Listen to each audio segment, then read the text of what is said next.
Need a napkin.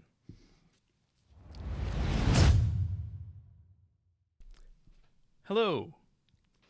I'm going to do a little bit more of an informal video. Normally I'm pretty anal about editing and all that, but the last video I did about Harry Potter, which you should check out if you have not seen it, I had some interesting comments and I wanted to respond to them because honestly I enjoy the conversational piece of making these videos as much as I enjoy making the videos. And the best way I can think to do that is to read through some of the comments and give some more feedback, give my 2 cents, as it were. And YouTube comments are hilarious. Hold on, I gotta adjust something. Afraid that cord is gonna pull out of my camera. But YouTube comments are so funny. Some of you have like real thoughts in your head, and some of you are just hateful and you're mean. And I think it's kind of funny. Anywho, let me just pull up the comments and let's you and me go through them together a little bit, and let's see what people have said. Now, finding where the comments start is a challenge for me because I think YouTube's comment back end for creators is horribly organized. Okay. Bear with me. Yeah, okay. Yep, some people talking about a past video. Yes. Wait. Oh, here we go. Okay, here we go. So, let me see. Okay. And what I'll do is I'll grab some screenshots and throw these up. So, if you're just listening to this, it won't matter, but if you're intrigued to know who said what, I'll try to grab some screenshots and put them on screen before I upload this. But Super Novaski 5044 says, I mean, your third point is weird as hell. Sometimes you have to lie to stay alive, and if an adult disagrees on that, they're idiotic.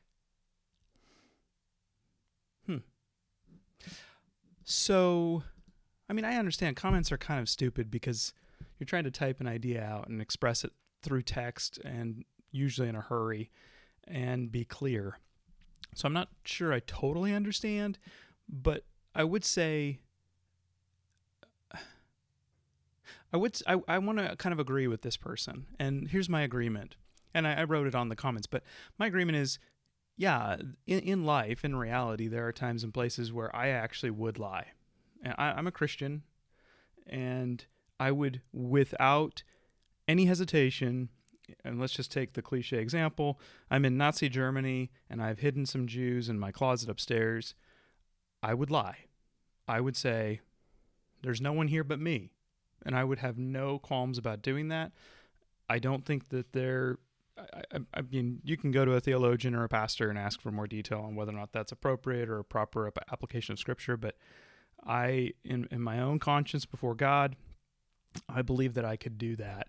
And, the one thing, too, as a Christian is God's grace covers us. So if we have a misunderstanding on something like that, we're not ultimately trying to perform and do the Bible right to secure our salvation. So my conviction is the lives of those Jews is way more important, and that I am justified in deceiving the Nazis who would kill them or drag them off to be killed. So, yeah, I actually agree with that. The problem with Harry Potter, again, is that the kids lie indiscriminately. They lie to Dumbledore. They lie to Professor Umbridge. Or, she's not the professor, she's the headmaster. And that is a squandered plot point with having Umbridge come in and take over the school, because that would have been a perfect opportunity. If I was writing the books, I would have been like, that is the opportunity to show a transition, have the kids obedient and talking to Dumbledore, but then show them lie to Dolores, because Dolores Umbridge deserves to be deceived. She's wicked. She's evil. She kind of plays into my Nazi example. So yeah, so that to me is hopefully a clarification on that, what I mean by lying and not lying. Then there's some other sub comments on that I don't think are that interesting. Victoria Last of KA 1534. She says, well, she laughed at one of my jokes in the video. Thank you, Victoria. I'm glad that you laughed at that. If you need, but she says this: if you need someone to give you an answer to why the unforgivable spells are bad, then what even is your point? My point is not that there is not a foundation by which to judge them morally, but that Rowling does not have a foundation by which to judge them morally. And so she arbitrarily makes them bad. That is my point. Rowling doesn't know why killing people is bad. She just has accepted that somewhere along the line. And killing, torture, what was the other one? Oh, you can take over someone, control someone, make them do and say things that are against their will. Those are all sort of like we as a society have come to the point where we just agree that these things are bad, and nobody knows why they're bad anymore. Reminds me of a story I heard one time about a lady who she would take the Thanksgiving turkey and she would cut, I don't remember if it was the front or the back or something, but she would cut it weird every time she cooked it. She'd cut it, for Thanksgiving, put it in the pan, put it in the oven, and cook it. And somebody asked her, a friend finally asked her, like, why do you always cut it like that? She said, well, I do that because that's what my mom did. And of course the friend says, why did your mom do that? And this lady goes, I don't know why my mom did it. So she calls her mom. Hey, Mom, why did you always cut that turkey funny like that? Why did you always do that? And her mom says, oh, I didn't have a pan big enough to put the whole turkey on. That is Rowling telling you that these curses are bad. She's just cutting the turkey funny, but she doesn't even know why anymore. Okay. Dr. Ben, hey, I like that name, says, cool video. You've got a typo in your video title, though, which I don't know if I did or not. I changed the title a little bit, and then I think it was okay. What else? Okay, how about this one? Muggles are cool, too.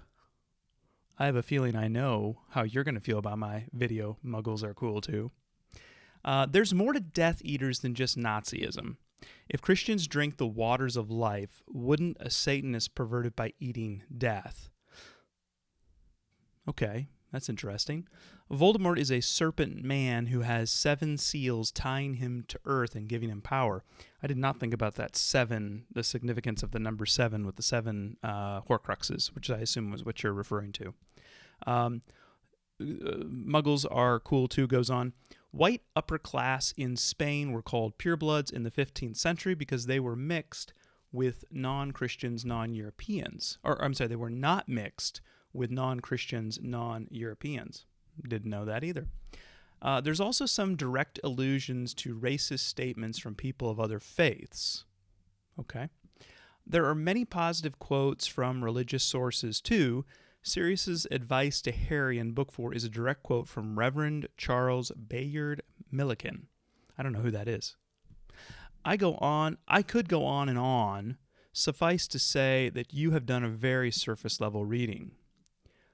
You may be right. I may have done a very surface-level reading. I don't think I have.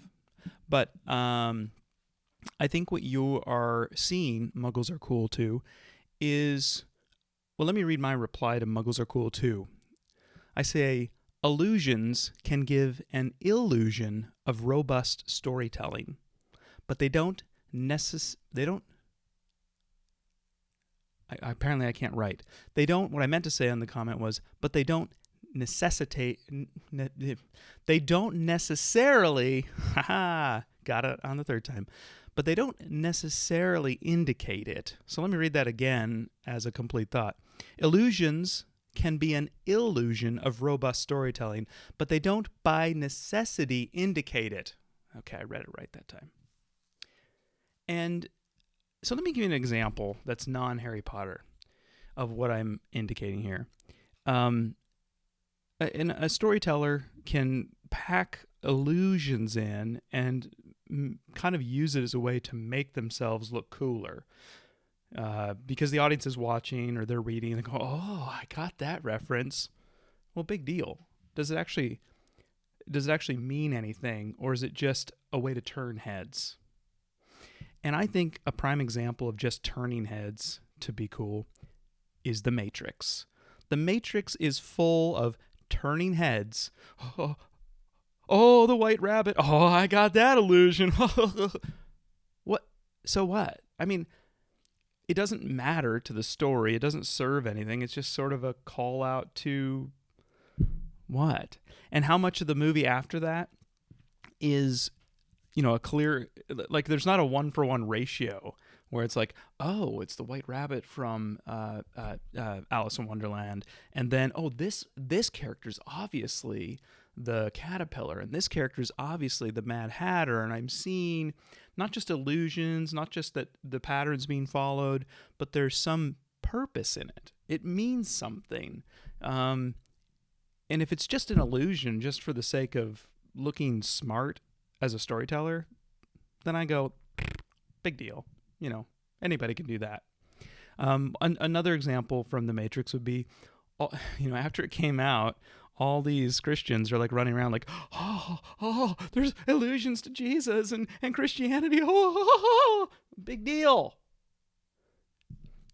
It's not a Christian movie.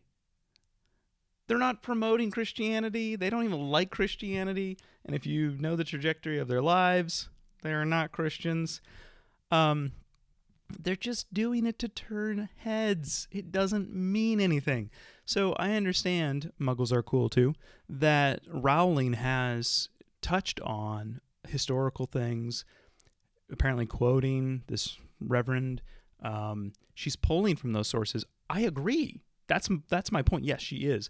But she isn't pulling from them as with some deeper purpose. She's not offering us insights into those historical contexts, or all she's doing is just using them to make her story look deeper than it is. Okay, that's my point. Let's move on. Here we go. I like this one. Lars Snyder. He says, "This is so dumb. I lost brain cells thanks to your clickbait title." You're welcome, Lars. Let's see now. Joe MCCXC. He says, "Good video. The ironic thing is that even the Nazis didn't believe one race was superior, per se. So Voldemort is a next-level caricature even of them." Now, that's an intriguing comment. I don't know if that's true, so I'm just reading this, Joe, and I'm not doubting you, but I am doubting you. Because I was pretty sure the whole Aryan race, that Hitler... my understanding was that Hitler was promoting the idea of a pureblood race, and that he himself was supposed to be pureblood, and that there's another touch point between him and Voldemort in that there's rumor that he actually had Jewish heritage. Hitler, not Voldemort. And so he's a caricature. Voldemort's kind of a caricature of that, because if you read the book, then there's something comes out later on in the book where it's like, oh, Voldemort's not even pureblood. So that's my understanding, Joe. I could be wrong. Either way, it's still set dressing by Rowling. Good set dressing, but I'm just saying it's not deep.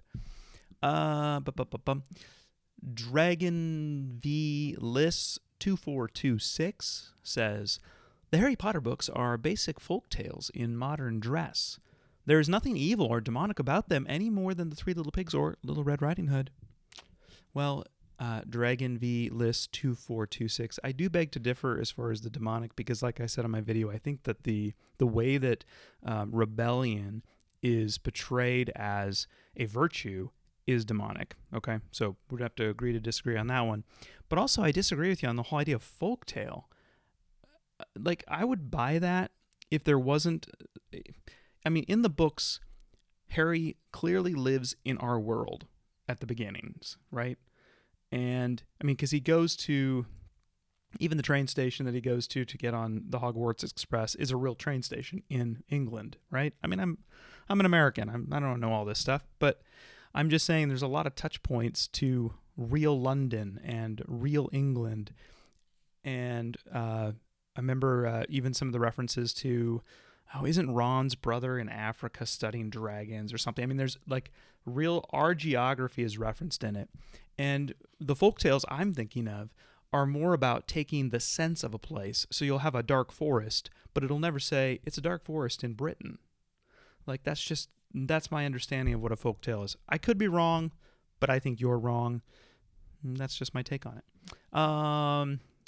There's some sub comments on that one, but I'm going to move on. Let's see here. Joseph Fuhr. Okay. All right, Joseph. Just cool your jets here, buddy. We're all friends in the YouTube comments. Joseph says, if reading some fantasy novels is going to shake your faith, I'd say that faith started out pretty shaky. I actually agree with you on that one, Joseph. As far as kids go, I'd say if the parents are actually involved in their lives, they'll have a greater influence than pop culture and fantasy novels, too. I mean, I guess I agree. Yeah, I mean, as a parent that has kids, my involvement in their life means a lot more than a book they read. But the part of me that wants to push back is that there is a quality of involvement necessary by a parent. Let's not talk about me, let's just talk about a parent. There's a quality of involvement necessary by a parent in order to offset the impact of pop culture. And some of that involvement is going to be the parent saying, no, you're not reading that or you're not watching that. Which, for me, even some people took this video as me saying Harry Potter's terrible. I really like Harry Potter. I've read the entire series through, first book all the way through the last book twice. And I think I've read maybe one or two of the books just standalone at other times. So at least twice, every book in the series. And I have some reasons I really, really enjoy Harry Potter. So I'm not actually a Harry Potter hater, but I think there's wisdom in saying, so for me, and this is not meant to be everyone has to do this, but for me, I don't let my younger kids read Harry Potter. I just don't. It's like I love it, and I think it's fantastic storytelling. But when you're older, you can read it, but not when you're younger. That's the way that I've kind of, divided the difference on it. Okay, who else do we got here? Mangode W4040 says NGL, which I don't even know if I know what that means. What does NGL mean? What does NGL mean? Sorry, I'm just old enough. I don't know this stuff. I'm not gonna lie. I'm not gonna lie. That's right. I did look this up, but I already forgot what it meant. Not gonna lie. You should allow Harry Potter so you can indoctrinate your kids into the gender critical army. Okay. And then we've got... Oh, that's for a different video. Hold on. Okay. We have Sparkleful Paladin, and Sparkleful says, I think that if kids are going to read Harry Potter, it would be good for them to have conversations about this kind of thing with their parents or another trusted adult. Fair enough, but will the kids initiate that? No, which is why the adult or the parent needs to. It would be good to open... Sorry, I'm not trying to mangle the message here, but I just got ahead of myself. It would be good to open up conversations about things like when it's okay to disobey authority, or how evil can look very enticing and what to do about it. Totally agree. Yeah, conversations need to be had about that. Yes. Okay. Then we've got Russell Sweet. Do not rebel. Do not question your parents. Good Christian messages I was taught by my good Christian family. Also, the reason half my family member were molested and the other half are molesters. I've met a lot of good Christians after leaving the faith and family. My life still has a lot of good Christians in it. I'm not saying all Christians are molesters, but blind faith like you preach allows for monsters to exploit. I'm trying to be sympathetic here because I don't know your situation. I'm going to take you seriously and assume that what you're saying is true and just say, I'm I'm not actually teaching blind faith. And I've been in this, I've not experienced what you're talking about, but I've been in the church long enough to experience that Christians can be absolute, they can be as wicked as the world. In fact, I'd say in some ways they're more wicked because they cover what the world does with a veneer of morality.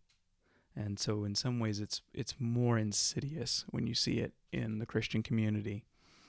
But I'm really not preaching a blind faith. The context of the video is two parents that are good parents, that care about their kids, not molesters. And good parents that care about their kids will censor things, or like I'm doing, will withhold them until the kids are older. There's a necessity for those good parents to be involved in their children's lives.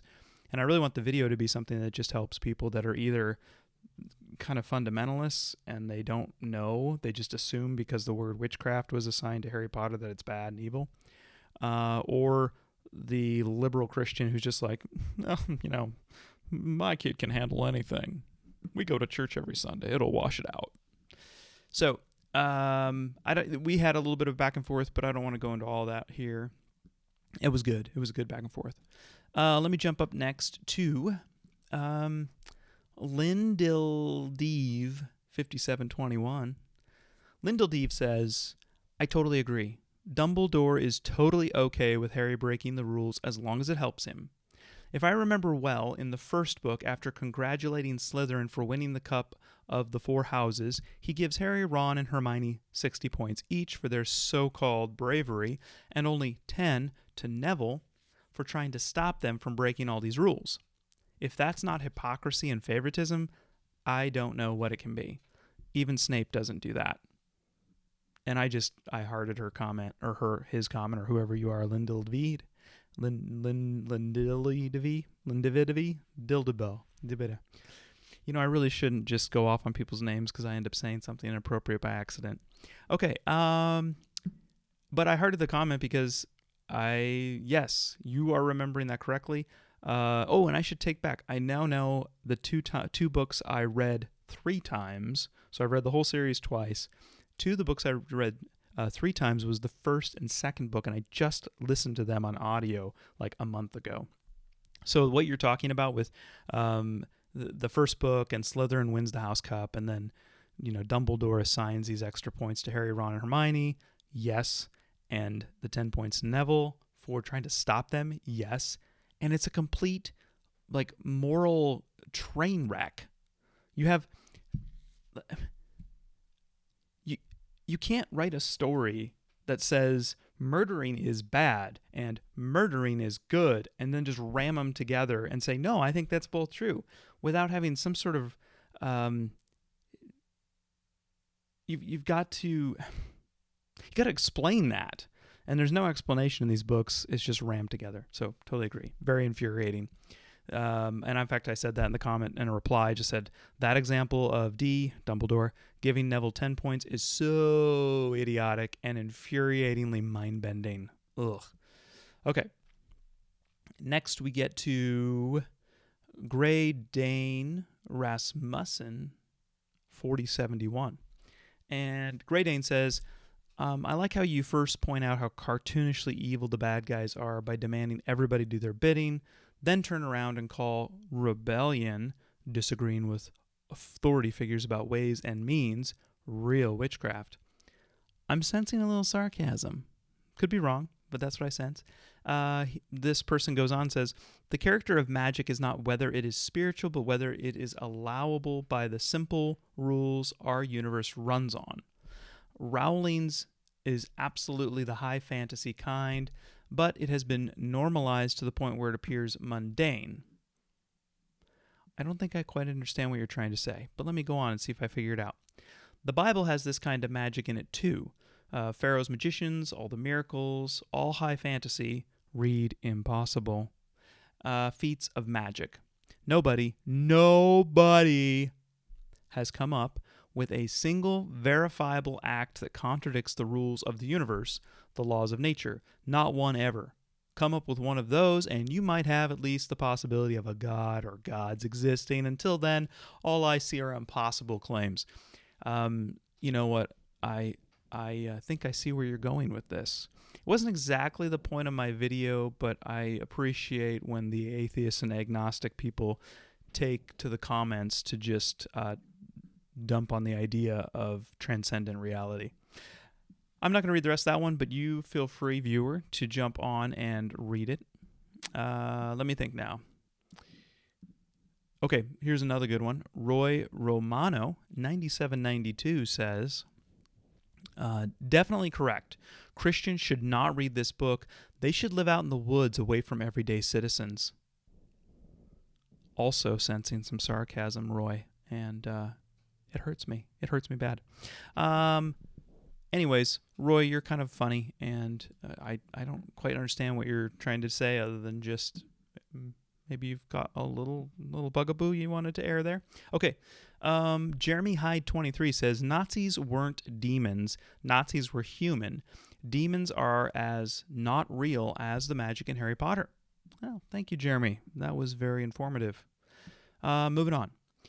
John EV1RW. Meh. The greatest ills of the world don't come from Harry Potter.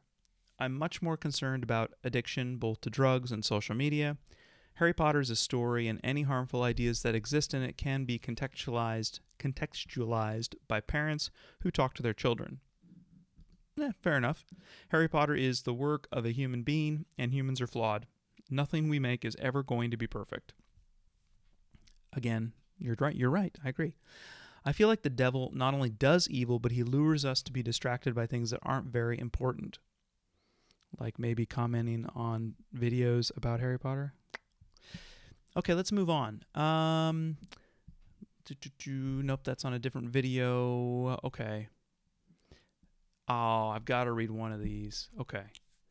Now, I have to give a probably sort of like some sort of a award to this person because they had a lot to say. And it's the name is it's DECE Greece, Desgreece, and their comment was, I find it quite ironic that God commands his followers not to lie while having told plenty of lies himself. Okay, I mean that's a statement, but you haven't actually even given me any examples to deal with, so I don't really know what you're talking about. Not seeing a contradiction there. Not seeing any evidence there. He lies to Adam and Eve at the start of the first book in the Old Testament. An example. I forgot he gave an example. I shouldn't have made so much fun of him. Okay, his example is this.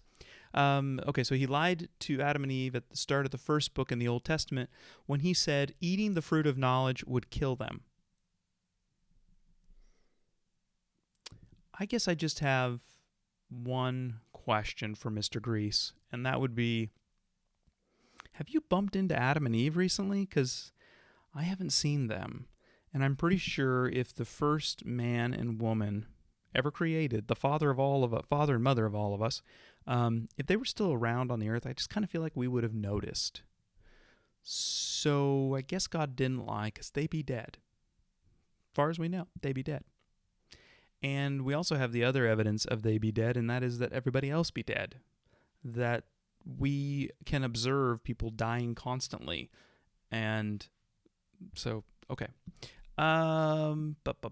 He goes on to say some other interesting things and some not so interesting things, and then tries to get me into a battle about just, I don't know, all kinds of stuff. And so he just plows me under with comments. And look, I'm not trying to make fun of you, Degrees. I mean, okay, I'm trying to make fun of you a little bit. Yeah, okay, I admit. No, you're right. I'm making fun of you. But come on, man. I mean, I'm making a video about Harry Potter aimed at Christian parents. It's not an apologetics video, and I'm not going to take the time to get into it, like a texting war with some random person on the internet. I would have about 20 years ago, but I'm a little older now. Okay. Rookie Adventure. Okay. My apologies to the sudden end to this video. I had a technical difficulty with the camera, and so I didn't actually get the last couple recorded. I thought I was recording, so I talked and talked, and there was no recording happening. Thank you for watching this, and I apologize to the few of you who commented who didn't get your comments featured, but hey, try again. You never know. Thank you for watching.